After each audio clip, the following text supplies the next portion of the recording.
The Knicks are at a critical point in the season, and their latest 142-105 loss to the Cleveland Cavaliers exposed a harsh reality. The team still can't compete on equal footing with the NBA's elite. This wasn't just a loss.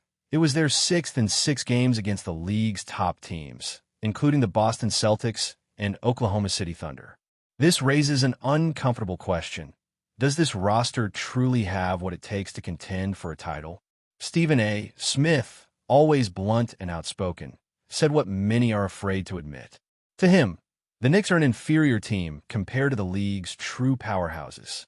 He didn't hide his frustration, stating that what he saw on the court was disappointing and that, as things stand, this team isn't capable of knocking anyone out in the playoffs. The main issue seems to be the defense, a department that, under Tom Thibodeau, should be a strength but has been anything but this season. The Knicks rank just 18th in defensive efficiency, allowing 114.1 points per 100 possessions. On top of that, while they do a decent job of limiting opponents' three-point attempts, they're simply the worst team in the league at contesting those shots. In other words, when opponents get their threes off, they have a great chance of making them.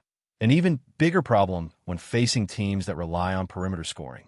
Another major issue is rim protection, something the Knicks are clearly lacking.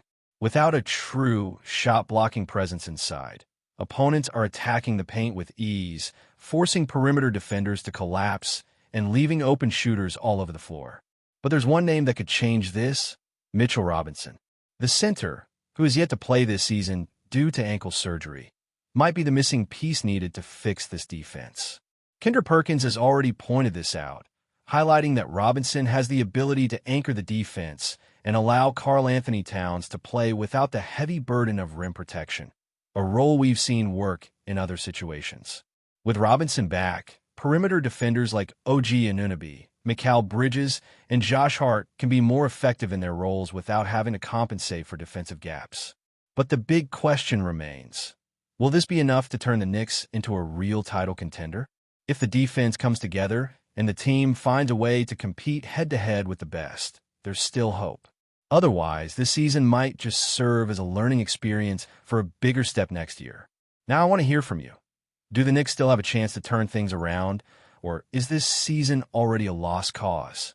Drop your thoughts in the comments, like the video, and subscribe to the channel to stay updated on everything Knicks related.